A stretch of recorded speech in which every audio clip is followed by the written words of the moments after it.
Hello my friends, and welcome to Tom's Tinkering and Adventures. Coming at you once again from the Global Domination Headquarters Workshop Garage.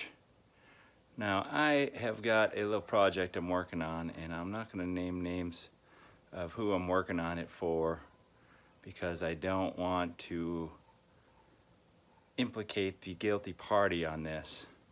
So here's my bread and butter. If you've watched my channel, you know what this is here. It's a motorcycle carburetor. I've already got it partially disassembled. Some goodies over here, the float, and the slide.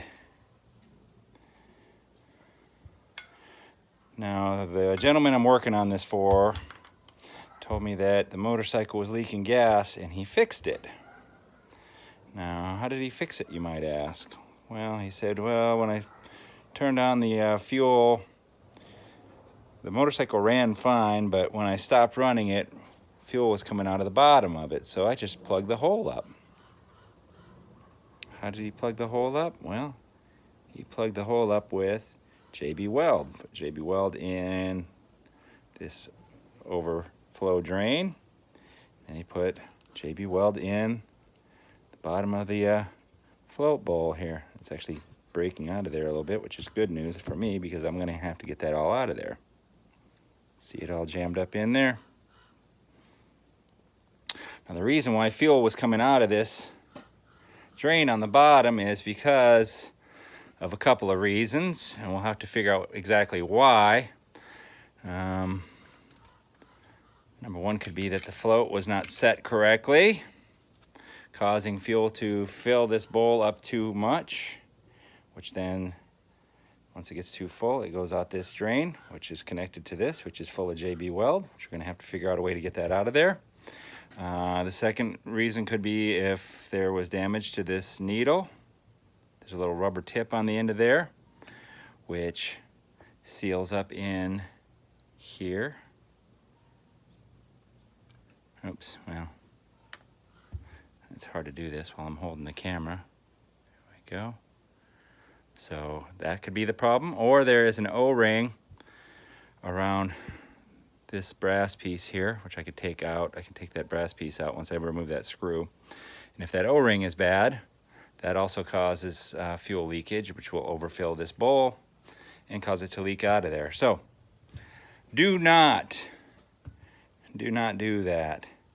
Now, my buddy did it and was able to get the bike going and used it for a while, and as long as you shut the fuel off after every time you run it, it won't be a problem. Now, the reason why that's an issue is because if the fuel overflows and it doesn't go out of here, it's going to fill up into the carburetor body, which then will get to this level, and it will go out here and into the air box and then fill your air box with fuel, which is an annoyance and not good.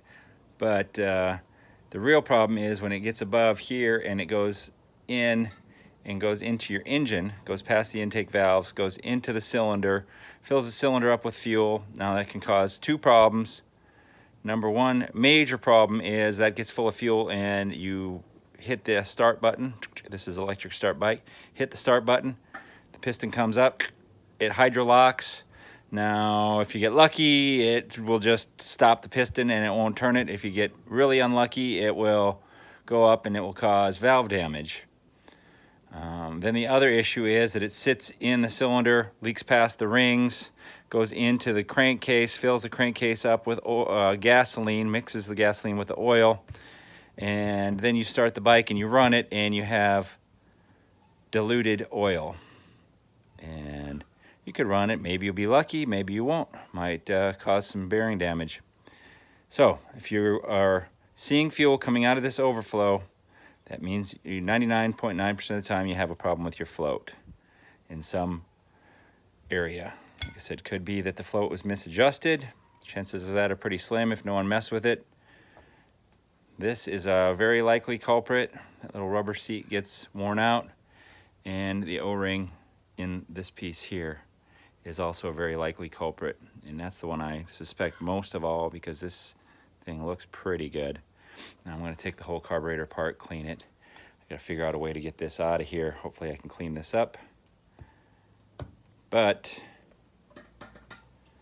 do not let your carburetor issues stop you. They're not hard to work on.